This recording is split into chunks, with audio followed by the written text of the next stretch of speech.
You want to know one of the biggest secrets that I found out about this new era of SMMA is that we're all starting it completely wrong. See, many of us had these high ticket dreams when we first come in of that 10K a month finish line, like, wow, I'm gonna sign my 4K a month e-com client, and then I'm gonna sign a 2K a month real estate agent, 4K a month dentist. But hold on, bro. I think we're all just moving a little bit too fast, don't y'all think? Because it's like, we set the bar so high. I mean, obviously that's exaggerated what I just said, but when we put these super high goals when we first come in of the finish line and not even the action steps, it's like when we're not where we think we should be in a certain amount of time, we get discouraged, and that leads to us not getting anything done and eventually just falling off. So it doesn't have to be that way, right? I made this video to let you guys in on a realization that I've had about SMMA, and is that it would be in most of us's best interest to start in the local business niche.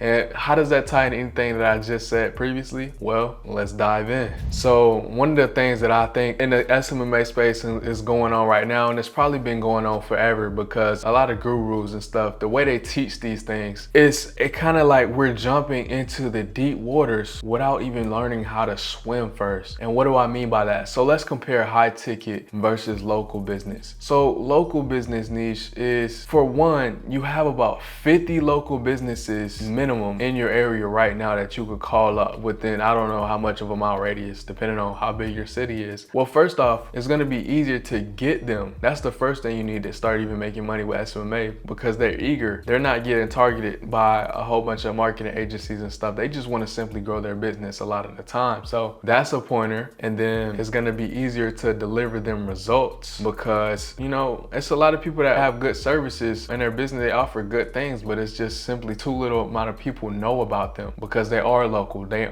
aren't really very versed in advertising and things like of that nature, so you can help them out in that regard. And also, it's easier to keep them for the long term, because if you're providing them with results, y'all have a good relationship. It's not a lot of people that's targeting your area's local businesses, right? Because you're in your area, that's a plus. They want to work with somebody that in their area. I would more than likely, you know, prefer to work with somebody that's in my radius than somebody that I would deem a foreigner, because I just feel like we would mesh better. We know each other's struggles. We know the town. We know when it picks up, when it slows down, type of thing. So that helps you as well. And there's a lot of benefits to it in that regard when you first start out. Okay. So for beginners mainly, that's why I say not only that, but it's better for absolute beginners, including myself. And that's why I said I plan on switching to this, because with local businesses, one thing I like about it is that you get to learn along the way while still getting clients, while still getting paid. You can refine service delivery. You can learn how to make better offers and upsells based on what they may need. And you can get comfortable being a true entrepreneur and not a glorified freelancer. So you're outsourcing the work. You're learning how to build the team and how to conduct meetings and build a communication schedule, all of that. And the high ticket or professional niches, such as maybe your dentists, your chiropractors, your orthodontists, your real estate agents even. I know that might be considered local, but in a sense, it's kind of like more of a professional niche. But the point is, with those, you don't have as much chances to make mistakes or be not as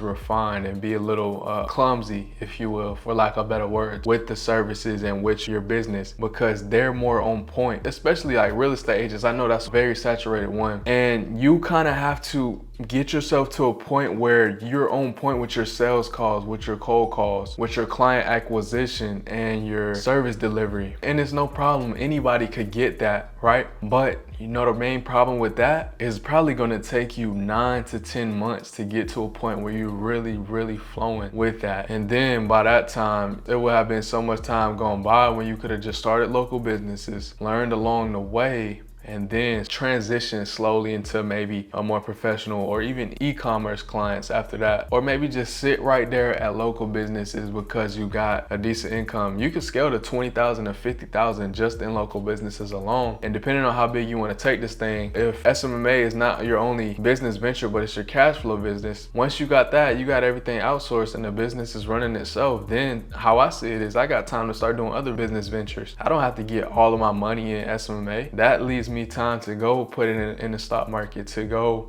start supercar rentals on Turo or something like that, or anything different. It just frees you up. That gives you that freedom and that cash flow you need. So depending on what your business goals are and stuff, local business could be all you need. So the only thing about it is that sometimes, you know, those high ticket, they look good because of the price tag, because you can maybe potentially get $4,000 to $8,000 a month per client. But gurus are starting to say now that they rather have a little bit lower paying but more clients, because think about it, if one of them gotta leave or a couple of them gotta leave, that's not a majority of your money right there anyway. So it's kind of a safety measure by lowering your price and stretching it out. And plus, when they don't want to pay so much, even if you are getting them like outstanding, absolutely otherworldly results, a lot of times if you do like a performance based, I've learned in the course, I didn't think about this, but Iman has said before that clients are getting like 40,000 or 50,000 billables, but you're bringing them like 200K, 300K. But nonetheless, when you see a number that big, it's kind of like,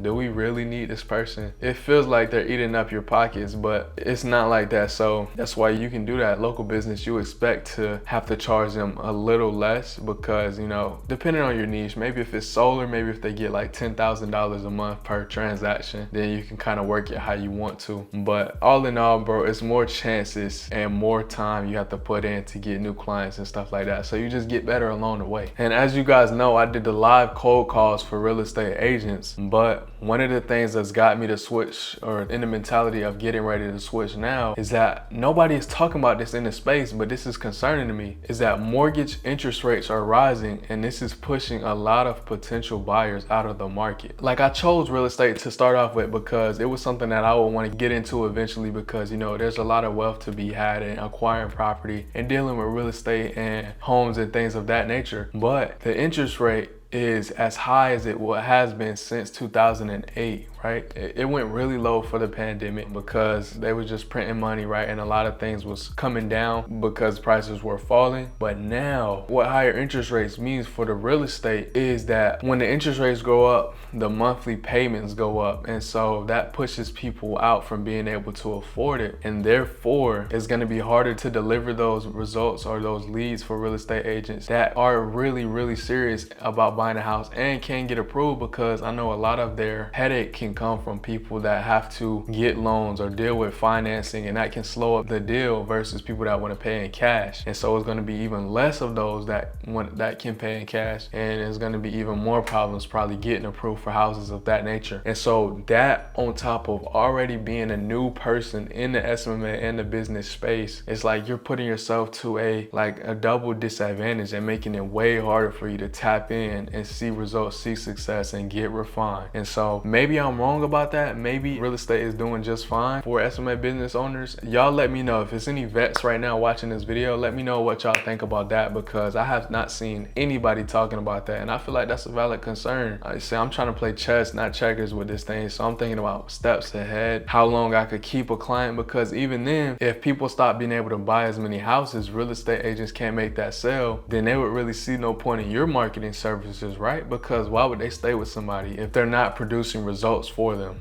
So that's just something to think about for everybody wanting to do the real estate niche. I wanted to do it as well, but from a business perspective, I don't know if it's smart right now, but that's just me thinking. So like I said, let me know what y'all think. And a question I got for a lot of y'all is, does the local business niche sound better for you? If not, let me know why or why not in the comments. I'm interested to hear what y'all think.